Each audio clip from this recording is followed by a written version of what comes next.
Guys, recently I showed you how to install a WSG module from the company Behringer into the Bing, and today we are building the matching wave server for it. Have fun. Yes, dear audio engineers and dear mixing friends, and this time especially live mixing friends. Recently I showed you how to install a WSG module that I acquired into the Behringer WING. Insert. We also briefly measured the latency by simply using native on my laptop. We ran SuperRAC Performer and connected it with the Crack app. Yes, the latency was not so great. Some of you pointed that out to me. It might be because I used a USB network card. Yes, that's probably really the case, causing the latency to be significantly longer. But with today's episode, I want to unveil the secret. The goal was never to run SuperRAC Performer native on a small laptop, but rather to build a Waves do-it-yourself server. It's actually not that difficult in principle. There are countless guides on the internet to it. I'm also using a guide from the internet to build it today.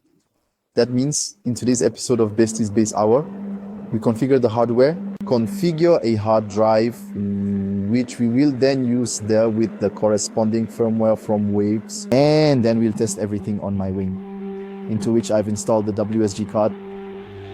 I'll link the other episode up there in the corner where I use the WSG module. You can watch that too if you're new to the channel. And one more request. If you really are new to the channel, please, below there is a button. Click on it now and you will never miss such episodes of Bastis Base Hour again. Okay, let's start with the hardware. What can you do? If I were to build a Soundgrid server from scratch today, I would always recommend go to the Waves site and see which hardware is used for the current Soundgrid servers. There are various Soundgrid servers at the moment. Let's look at the biggest one here. This is the Titan Soundgrid server. When you buy it, it costs $3,999. And down here on the support page, I see what is installed. In the end, it's an Intel Core, a Core i9 processor, 16 gigabytes of RAM, a gigabyte motherboard that is not further specified, and an Intel LAN card. If I were to build a new Soundgrid server now, I would buy this hardware. From the description here on the page, you can also deduce it is an Intel processor of the 14th generation. You can now also components together, then you have more or less the same hardware as the Titan server. But we won't do it like that today because there are other options. I am using this today. Little gem here. This is an HP Elite Desk. That means it is available in a variety of versions and is very popular hardware for setting up a Wave server. I currently have a Core i5 processor of the 7th generation installed here. If you buy it new today, and it's relatively cheap, I would already recommend buy slightly better hardware, get an i7 processor, an Intel i7 processor with 16 gigabytes of RAM and an SSD drive. The total for this part is around 800 to 900 euros. And then you have a really good Soundgrid server. And if you have the money for it, and I would really recommend it, then buy two right away. And they build them exactly the same and use one as the main server and one as a backup server. What I will do now is, there is a hard drive inside. In this case, it is not an SSD, but rather a regular hard disk drive. I will remove it. And what you definitely still need is such a USB to SATA adapter. You can easily buy it in various online markets. You need it to configure the hard drive. I told you earlier that we're doing the whole thing according to a forum today. I have linked the post in the forum below. You can click on it and we'll take a look at it together now. And start configuring this server. On this page here on gearspace.com, you will find exactly the instructions you need to build the Soundgrid server. We are now building a server with Windows. That means the server does not run on Windows, but we configure the hard drive with Windows. I have also included a second link in the video description below. It takes you to a GitHub page. And here it is basically described which configurations of such do-it-yourself servers have already been tested and work. And if you look at this page, then there is also the HP Elite Desk is listed in various versions. And that's why I also know that these Elite desks work quite well. So these are all configurations you see here that have been tested before that work. We're now going to start with the configuration of this hard drive. Here's the step-by-step guide. What we definitely need to do is that we need to have some kind of SoundGrid application installed on the computer. In my case, you can take the free version SoundGrid Studio. That's not a problem. Or you can take another SoundGrid application. In my case, I have Super Rack Performer and Super Rack SoundGrid because these apps automatically install the firm for the server in the background, which you will need later. So install a SoundGrid application from Waves. Install it normally via Waves Central. Next, we need this Rufus software. Rufus is a small program that will later allow you to use the hard drive or a USB stick formatted and load the corresponding firmware or the appropriate Linux system onto it. That means I can download it here. I choose version 4.7 for Windows, 64-bit standard. By the way, many also build this SoundGrid server not with a hard drive like I do, but with a stick. That also works. It is because this Linux, this operating system that later runs on the SoundGrid server is completely loaded into the RAM. That means ultimately you only need the stick for booting. The only reason I use the hard drive is because you can lose the stick. The stick might stop working at some point, or I am now installing the hard drive into the computer, and then I know that it's in there and that it will always be there when I need. So in this case, we have installed Rufus here. Then what I will prepare right away, what I will download is 7-Zippy. 7-Zip is an unzipping program similar to WinZip, except that it can do a bit more. It's also available for download for 64-bit Windows here. And essentially, I've already downloaded everything I need for it. So I've now removed the hard drive from the computer, from the Elite desk, and I'm now connecting it with this SATA cable. That means when I do this, like this, can I now connect this hard drive to connect to the USB interface? It's important that you check if it recognizes it accordingly. That means here you can see it. This hard drive is now present for me. There's already a SoundGrid server configuration on it. Of course, it might be named differently for you, and the hard drive might have a different icon, but in essence, I know that this here just my hard drive that I just connected. So if the hard drive is there, then we will now start Rufus. So normally it would display this hard drive up here in the drive section. In my case, it does not. Attention, there's a little trick. Just press Alt and F once. And then it will also show you the corresponding hard drives up here. Now, of course, I have to select the correct hard drive. In my case, it's this one. Just be careful not to select the wrong hard drive at this point, because the drive will be formatted automatically. And if you have another external hard drive or any USB stick connected to the computer, and you then format it, everything on it will be gone. So look closely. Is this really the hard drive I intended for the Wave server? Or is it really the stick I intended for the Wave server? The next thing I have to do is click on Advanced Drive Properties, hide or unhide. I can disregard that here, but with this move, various operating systems now appear here at the top, which I can install directly on the drive. And I need Syslinux 604 for the Wave server.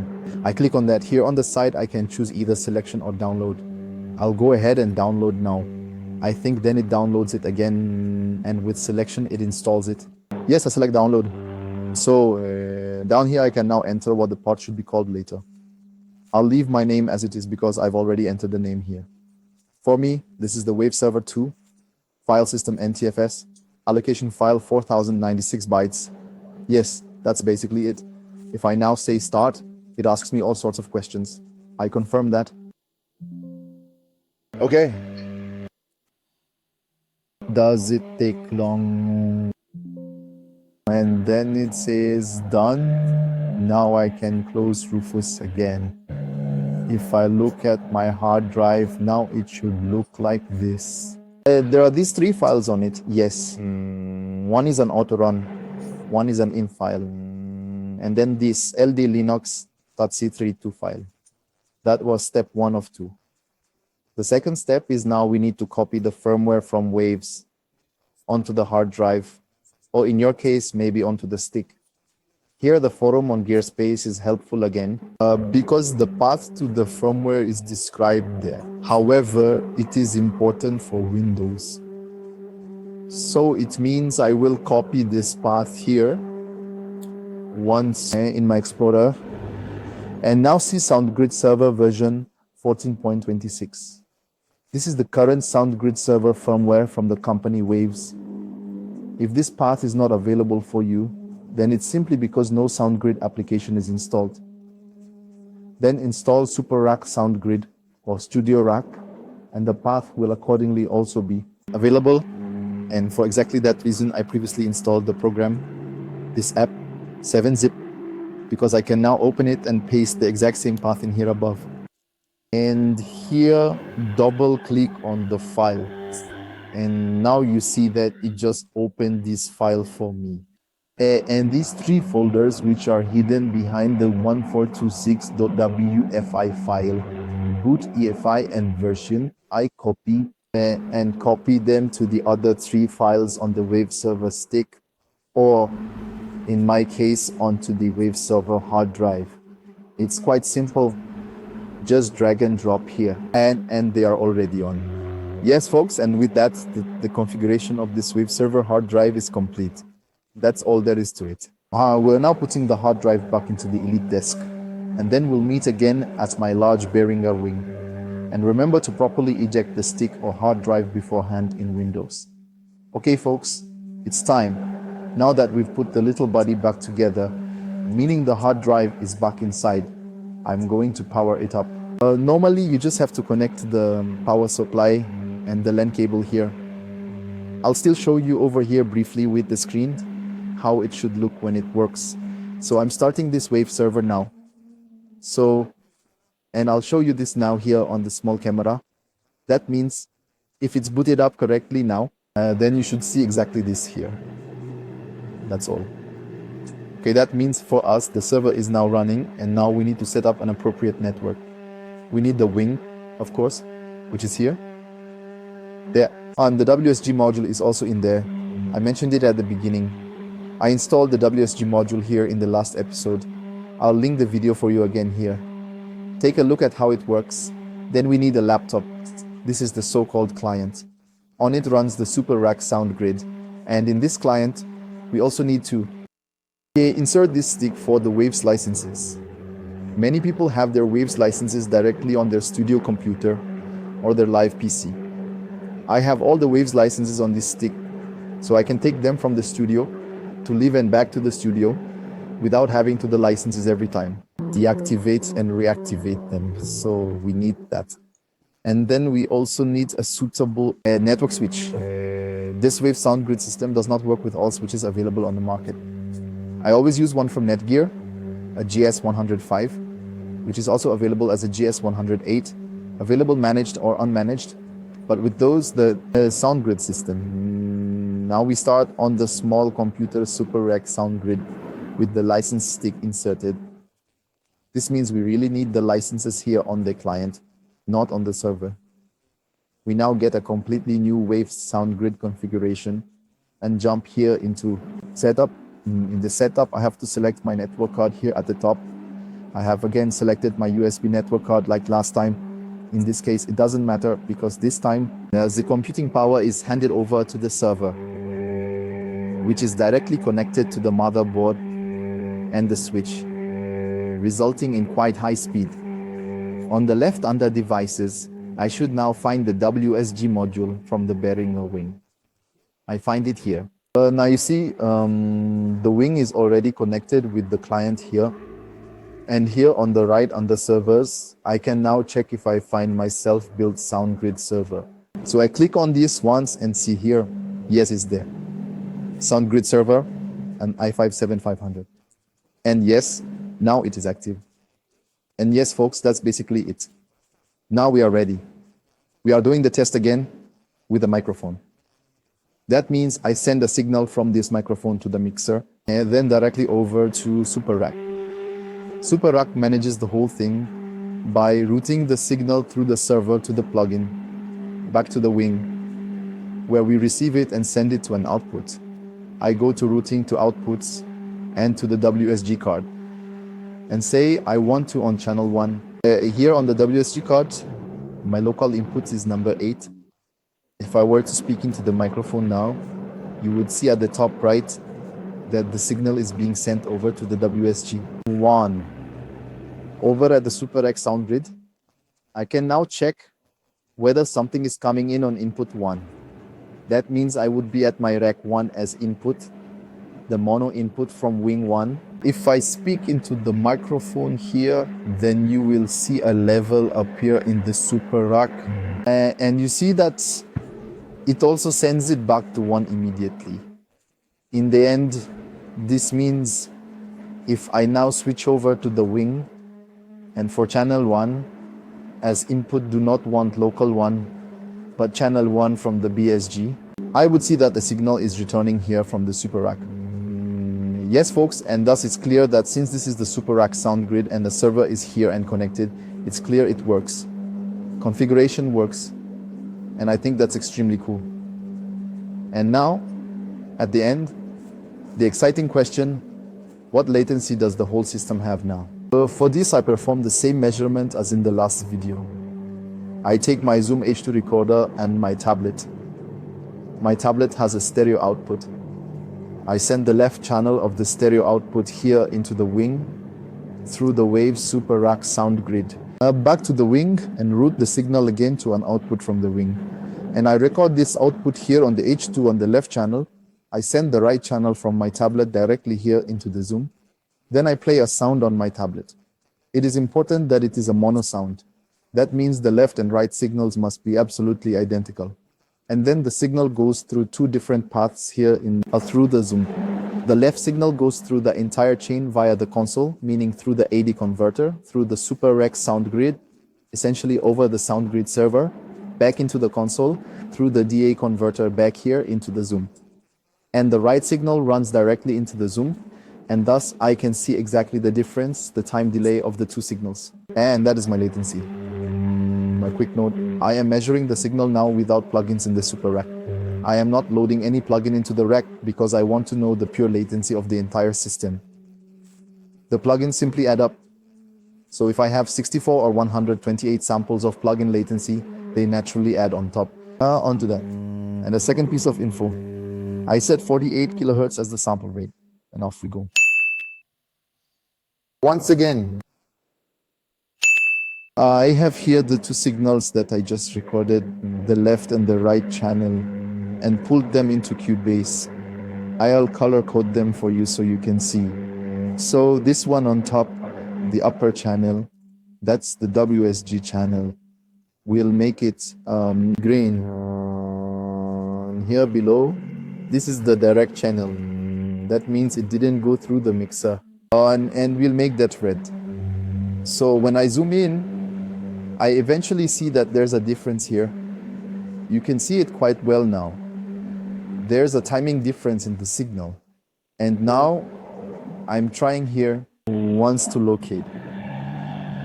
That means the first high wave here is at 3 seconds and 138 thousandths or 138 milliseconds. And with the other signal that went through the wing and through super is the same wave at 3 seconds and 140 milliseconds.